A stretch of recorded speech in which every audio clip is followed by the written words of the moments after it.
Hi everyone, कैसे हैं? I hope कि आप बहुत अच्छे होंगे। आज हम करने वाले हैं चैप्टर एपी का इंट्रोडक्शन करेंगे। कुछ नहीं आता है तो वीडियो को अंत तक जरूर देखें, भागे मत। अगर एपी सीखना है तो भागे मत, भागने से आप एपी नहीं सीख पाएंगे। मुझे कुछ टाइम दीजिए, एपी अगर आपको नहीं सिखा दिए तो कमेंट आपके पास है, अपना कमेंट कर देना जो आपको लगे। पहले हम सीखेंगे कि एपी होता क्या है, एपी में कौन कौन से टर्म आते हैं, कैसे हम उसे पहचानते हैं, कॉमन डिफरेंस क्या होता है। सारी छोटी छोटी गलतियां जितनी भी हैं सारे हम इसमें खत्म कर देंगे। नहीं होगा तो लास्ट में आप मुझे जरूर बताना। देखिए पहले डेफिनेशन पढ़िए इसका, क्या है? AP and AP is a list of number that each term is obtain add a fix number to the preceding term. देखिए एपी क्या होता है? एपी एक नंबर का लिस्ट होता है। जैसे ईच टर्म का रखा है क्या कि AP is a list of number that each term is obtain. Each term का मतलब मान लीजिए हमने एक नंबर दिया 2, अब जो अगला टर्म होगा, देखिए कह रहा है कि ईच टर्म इज ऑब्टेन, मतलब अगला जो टर्म हमारा होगा add a fix number to the preceding term. जो हमारे पास एक टर्म है, जैसे मान लीजिए हमने ले लिया 2 और एक फिक्स नंबर ले लिया, क्या फिक्स नंबर ले लिया, फिक्स नंबर ले लिया, मान लीजिए कि क्या हमने 3 ले लिया। अब इसमें 3 हमने ऐड किया तो क्या हो गया 5, 2 + 3 5, 5 और 3 कितना होगा 8, 8 में 3 ऐड कीजिएगा हो जाएगा 11, 11 में 3 ऐड कीजिएगा क्या हो जाएगा 14। अब मुझे एक बात बताइए कि एपी जो है एक नंबर का लिस्ट है जिसमें जो अगला टर्म है उसके पिछले टर्म में एक फिक्स नंबर को ऐड करने से मिलता है, यानी 2, 2, 5, 8, 11, 14। ये एक एपी है। ये एपी है क्यों है? क्योंकि देखिए जो इनके अगले नंबर और पिछले नंबर के बीच का जो अंतर है वो क्या है, सेम है। 5 में से 2 घटाइए 3 आएगा, 8 में से 2 घटाइए 3 आएगा, 11 में से 8 घटाइए क्या आएगा 3 आएगा। यानी अकॉर्डिंग इसके AP is a list of number that each term is obtain add a number obtain and add a fix number to the previous term. Fix number previous term में अगर फिक्स नंबर हम add करते हैं तो अगला term हमें मिलता है, इसको बोलेंगे हम एपी। अब देखिए जो ये 3 है, मतलब जो फिक्स नंबर है, जो फिक्स नंबर है उसको क्या बोलते हैं? मतलब फिक्स नंबर होगा ना, कि फिक्स नंबर को हम क्या बोलेंगे? कुछ भी हम नंबर ऐड कर देंगे और उसका कुछ नाम नहीं होगा, नहीं। हर एक चीज का मैथ में कुछ ना कुछ नाम होता है, हर एक चीज का कुछ ना कुछ रोल होता है। जैसे अगर हम इसकी बात करें तो इसको जो पूरे दुनिया है, दुनिया में एक नाम से बोला जाता है जिसको बोलते हैं A1, यानी फर्स्ट टर्म इसे बोला जाता है। इसे बोला जाता है सेकेंड टर्म, इसे बोला जाता है क्या थर्ड टर्म, इसे क्या बोला जाता है fourth term, dot dot dot आगे का टर्म। अब जो अंतर होता है इसको बोलते हैं कॉमन डिफरेंस। इसे हम क्या बोलते हैं? जो फिक्स नंबर होता है, जो दोनों के बीच का फिक्स नंबर होता है उसे बोलते हैं कॉमन डिफरेंस। क्या बोलते हैं हम इसे? इसे बोलते हैं कॉमन डिफरेंस। इसे क्या बोलते हैं हम? कॉमन डिफरेंस बोलते हैं। अब कॉमन डिफरेंस को हम मेजर किससे करते हैं, मतलब लिख के कैसे, कैसे पहचाने कॉमन डिफरेंस है? तो कॉमन डिफरेंस को मेजर करते हैं डी से। कॉमन डिफरेंस निकलता कैसे है? तो अगला देखो यहां पर लिखो, अगला माइनस पिछला, पिछला अगला माइनस पिछला को कीजिएगा तो कॉमन डिफरेंस निकलेगा। कॉमन डिफरेंस का मतलब होता है ये फिक्स वाला टर्म, तो फिक्स वाला टर्म यहाँ पर क्या है 3 है। अब देखिए अगला का मतलब ये सेकेंड वाला टर्म और पिछला का मतलब A2 वाला टर्म, यानी 5 में से 2 जाएगा क्या आएगा 3, निकल गया 3। तो अब इसी को बोलते हैं हम कॉमन डिफरेंस। अब कॉमन डिफरेंस को अगर बेसिक फॉर्म में हम लिखे तो डी को हम लिखेंगे क्या, A2 माइनस का A1, A3 माइनस का A2, देखिए A2 माइनस का A1, A3 माइनस का A2, A4 माइनस का A3 equals to A4 minus का A3। अब ये जितने भी होंगे ये सारा क्या होगा, कॉमन डिफरेंस सेम आएगा। मतलब जो इसकी वैल्यू आएगी, जो कॉमन डिफरेंस आएगी, मतलब जो दो नंबरों के बीच का अंतर आएगा वो सेम आएगा, जिसको बोलते हैं हम नाम दे करके कॉमन डिफरेंस, जिसका हम नाम देते हैं क्या कॉमन डिफरेंस, जिसका हम नाम देते हैं कॉमन डिफरेंस। अब जो हमारे पास टर्म होती है इसको बोलते हैं A1 यानी first term, A2 second term, A3 third term, A4 fourth term, इसे हम बोलते हैं। ये हो गया हमारा कॉमन डिफरेंस। ठीक, आई होप समझ गए होंगे। यहां तक हमने क्या क्या चीजें पढ़ी मैं आपको मिटा करके बताता हूं। देखिए अब मैं एक और चीज लिखूंगा और मुझे बताना कि एपी में है कि नहीं है। अब आइए हम लिखते हैं, बताइए 2 4 6 8 10 12 14 डॉट डॉट डॉट। एक और लीजिए, मुझे बताना है क्या वो एपी में है कि नहीं है। 1 3 5 7 9 11 13 15 डॉट डॉट डॉट। क्या ये दोनों जो एपी का नंबर का सीरीज है ये एपी में है? क्या ये एपी में है या नहीं है? तो देखिए एपी में होए या ना होए उसका पता करने के लिए हम सबसे फर्स्ट पता करते हैं क्या, कॉमन डिफरेंस। और कॉमन डिफरेंस कैसे निकालते हैं हम, अगला क्या, अगला लिखे तो हमने कि अगला अगला माइनस का पिछला, अगला माइनस का पिछला, अगला माइनस का पिछला निकालिए। अगर सेम आता है तो एपी में होगा। और फर्स्ट वाले में देखते हैं अगला क्या है, 4 डी निकालिए। 4 माइनस का 2 अगला। अब इसके लिए फिर अगला वाला निकालिए, 6 माइनस का 4 6 माइनस का 4, फिर कॉमन डिफरेंस निकालिए 8 माइनस का 6, 4 में से 2 जाएगा 2, 6 में से 2 जाएगा 2, 8 में से 2 जाएगा 2। क्या सबका कॉमन डिफरेंस इक्वल है? सबके बीच का अंतर 2 है, सबके बीच अंतर 2 है। क्या मेरी जान सबके बीच का अंतर 2 है? क्या मेरी जान सबके बीच का अंतर 2 है? सबके बीच का अंतर अगर 2 होगा, कॉमन डिफरेंस अगर सेम होगा तो वो एपी में होगा। इसके बीच का अंतर देखो सेम है कि नहीं है, तो ये एपी में होगा, ये एपी में होगा, ये एपी में होगा। अब ये तो एपी में हो गया। अब अगला को देखते हैं, क्वेश्चन नंबर जो सेकंड है इसे हम देखते हैं। इनके बीच का अंतर कितना है? 3 में से 1 जाएगा क्या बचेगा 2, 5 में से 3 जाएगा क्या बचेगा 2, 7 में से 5 जाएगा क्या बचेगा 2, 9 में से 7 जाएगा क्या बचेगा 2, 11 में से 9 जाएगा क्या बचेगा 2। क्या मेरी जान, क्या मेरी जान सबके बीच का अंतर सेम है? सबके बीच का अंतर 2 है, सबके बीच का अंतर 2 है कि नहीं है? है। तो क्या ये एपी में होगा? हाँ मेरी जान एपी में होगा। ये गोलू, गोलू रे एपी में होगा, ये एपी में होगा। एपी में देखने के लिए सिर्फ बीच का टर्म देखिए, अंतर देखिए, वो एपी में हो जाएगा। आई होप समझ गए होंगे कि एपी कैसे पहचानते हैं। अब हम बताते हैं आपको फर्स्ट टर्म कॉमन डिफरेंस। मैंने कॉमन डिफरेंस भी बता दिया कि कॉमन डिफरेंस हम कैसे निकालते हैं। अब आते हैं बेसिक फॉर्म। अब मान लीजिए जो एपी होता है, एपी एक इनफाइनाइट सीरीज होती है। ये नंबर कभी फिक्स नहीं होते हैं, एक इनफाइनाइट सीरीज होती है, बहुत आगे जाएगा। तो हमारे पास मान लीजिए कि यहाँ पर 10 टर्म है, तो हम एपी का 10th टर्म निकालेंगे। अब आते हैं हम आगे। अब हम क्या करते हैं, आगे की तरफ चलते हैं और देखते हैं।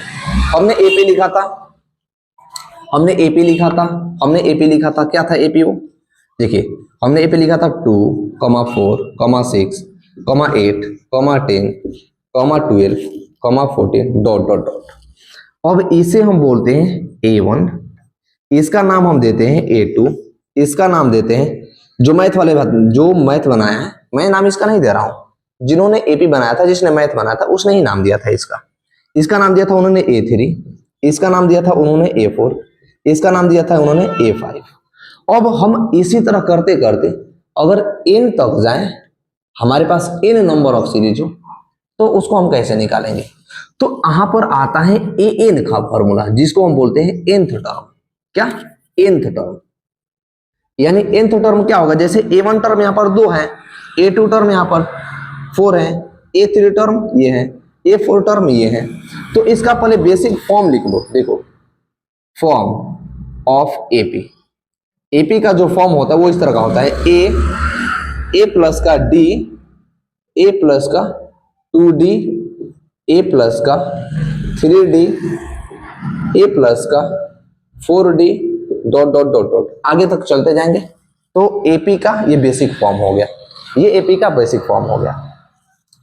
A1 रिप्रेजेंट करेगा इसको, A2 रिप्रेजेंट करेगा इसको, A3 रिप्रेजेंट करेगा, जैसे देखिए A प्लस का 2d है, तो A प्लस का 2d किसको रिप्रेजेंट करेगा? इस वाले वैल्यू को रिप्रेजेंट करेगा।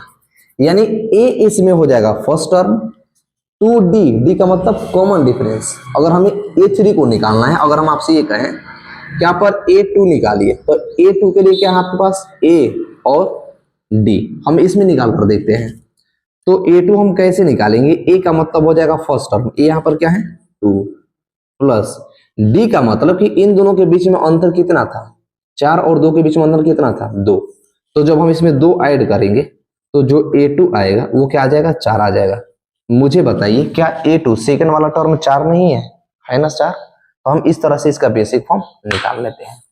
अब आता है इसमें nth टर्म ऑफ AP, यानी अगर यहाँ पर n हम लिख दें कि नंबर ऑफ n टर्म है तो इस AP का नंबर क्या होगा, जैसे यहाँ पर 12 है यहाँ पर 14 है तो nth वाले नंबर पर कौन सा टर्म आएगा, कौन सी वैल्यू आएगी, उसको बोलते हैं nth टर्म ऑफ AP।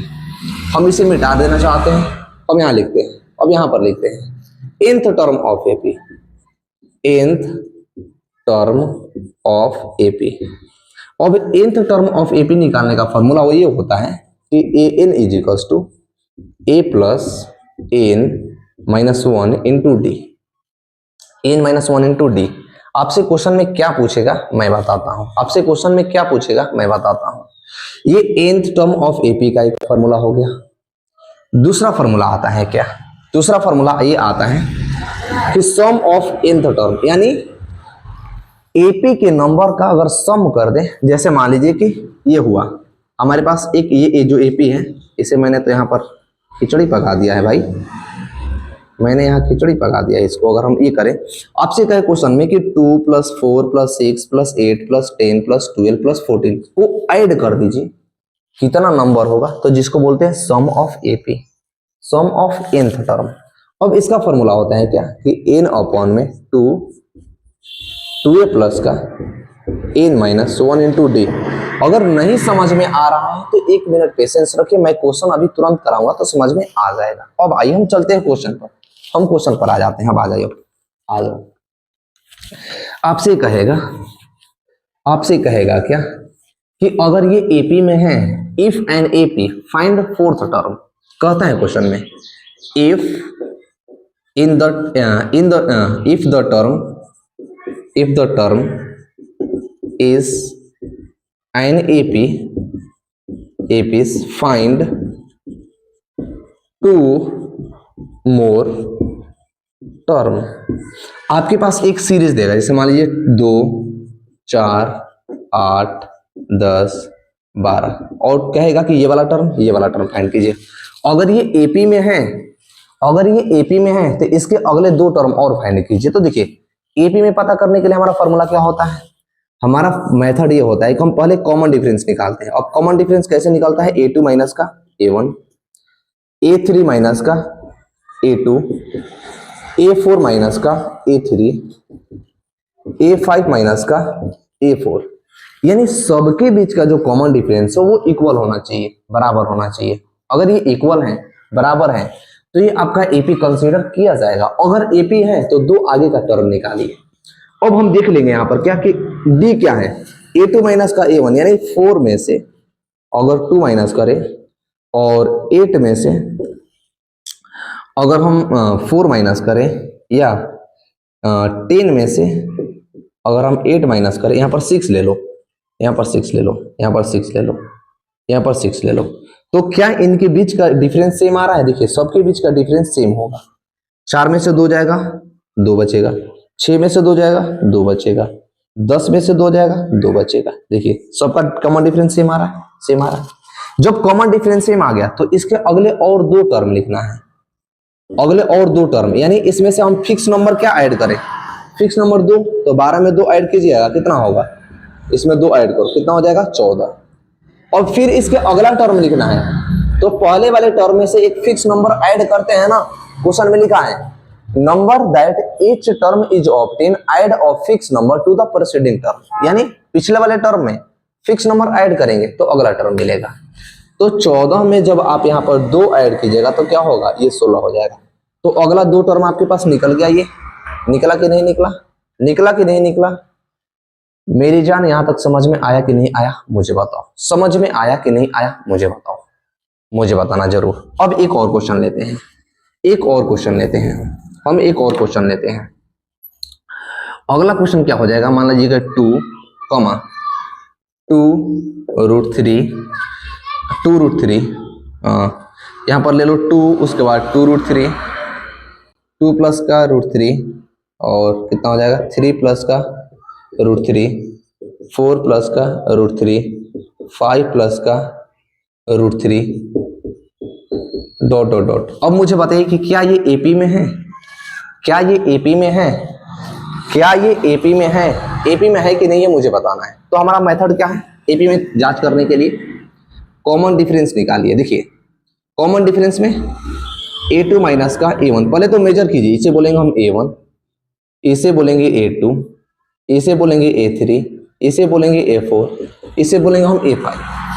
अब d जो है कॉमन डिफरेंस, अगले वाले में से पहला, अगले वाले में से पहला, अगले वाले में से पहला निकालिए। तो हम निकालेंगे यहाँ पर कॉमन डिफरेंस। देखिए अगर हम d की बात करें तो 2 प्लस का √3 में से 2 माइनस कीजिए, क्या 3 प्लस का √3 में से क्या माइनस कीजिए, 2√3 माइनस कीजिए, 2 प्लस का √3 माइनस कीजिए, क्या सेम आएगा। देखिए कॉमन डिफरेंस निकालिए। देखिए प्लस का 2 माइनस का 2 कैंसिल, यहाँ पर क्या बच रहा है √3, ये बचेगा √3। इसमें से देखिए यहाँ पर 3 है और यहाँ पर 2 है, तो 3 में से 2 जाएगा, 1 बचेगा। अब ये जो होगा ये माइनस हो जाएगा, तो √3 माइनस का और √3 प्लस का कैंसिल, बचा 1। यहाँ पर जो कॉमन डिफरेंस आपका है, यहाँ पर कॉमन डिफरेंस 1 है, यहाँ पर कॉमन डिफरेंस √3 है। तो ये एपी में है नहीं है, ये एपी में नहीं है, क्योंकि इसका कॉमन डिफरेंस सेम नहीं है। इसका कॉमन डिफरेंस क्या है, सेम नहीं है। आई होप आप समझ गए होंगे कि एपी हम कैसे पहचानते हैं, फर्स्ट टर्म उसमें क्या होता है, उसका बेसिक फॉर्म क्या होता है, और nth टर्म ऑफ एपी क्या होता है, sum of nth term of AP क्या होता है। अब सम पर एक बार बात कर लेते हैं कि सम ऑफ एपी कैसे निकालेंगे हम। तो हम आपको ये बताते हैं कि अगर हम आपसे क्या करें, अगर हम आपको एपी दें, एक एपी दें, जैसे मान लीजिए ये एपी है हमारे पास 12 डॉट डॉट डॉट हमने 10 तक। अब हम कहें कि 2 4 6 8 10 12 डॉट डॉट डॉट ऐसे लेकर के हम टोटल 10 नंबर तक लिखे, मतलब जैसे 1 2 3 4 5 6 7 8 9 10 नंबर लिखे और सबको आपस में अगर ऐड कर दे तो कितना होगा, इन सबको आपस में हम ऐड कर दें तो कितना होगा, अगर सबको आपस में ऐड कर दे तो कितना होगा। तो उस टाइम हम यूज करेंगे सम ऑफ nth टर्म। अब इसमें सम ऑफ nth टर्म में आपके पास n का मतलब नंबर ऑफ टर्म हमारे पास कितना था टोटल, वो 10 थे। आपके पास a का मतलब फर्स्ट टर्म कितना था, 2 था। कॉमन डिफरेंस d की बात करते हैं तो 4 में से जब 2 जाता है तो कॉमन डिफरेंस d कितना आता है, 2 आता है। ये कॉमन डिफरेंस 2 हो गया। अब हम फॉर्मूला पर रख देंगे, आ जाइए। Sum of nth term, sum of कितने टर्म का निकालना था, 10 का, तो क्या हो जाएगा 10 बटा में 2, ये था ना n/2, तो 10/2, 2 मल्टीप्लाई a क्या है, a का मतलब देखिए a का मतलब 2 प्लस का n 10 माइनस का 1 इंटू d का मतलब हमने क्या निकाला है, 2 निकाला है, यहाँ पर हो जाएगा 2। अब हो जाएगा सम ऑफ 10th टर्म, इसको कटाइए, ये हो जाएगा 5, 2 2 जा 4 प्लस 10 में से 1 जाएगा 9 मल्टीप्लाई 2। अब सम ऑफ 10 टर्म हो जाएगा 5, ये हो जाएगा 4 प्लस 9 दूना 18। अब एस जो 10 होगा वो होगा 5 मल्टीप्लाई 18 और 4 कितना होगा 22, 22 का मल्टीप्लाई से कीजिए 110 आएगा। यानी सम ऑफ जो 10th टर्म है इसकी जो वैल्यू आ जाएगी वो कितना आएगी, 110 आ जाएगी, 110 आ जाएगी। I hope sum of nth term और an टर्म आप निकालना सीख गए, एपी सीख गए कैसे पहचानते हैं। तो मिलते हैं हम अगले लेक्चर में अगले एक्सरसाइज के साथ, तब तक के लिए वीडियो को लाइक करें, अपने दोस्तों के साथ अवश्य शेयर करें। Thanks for watching.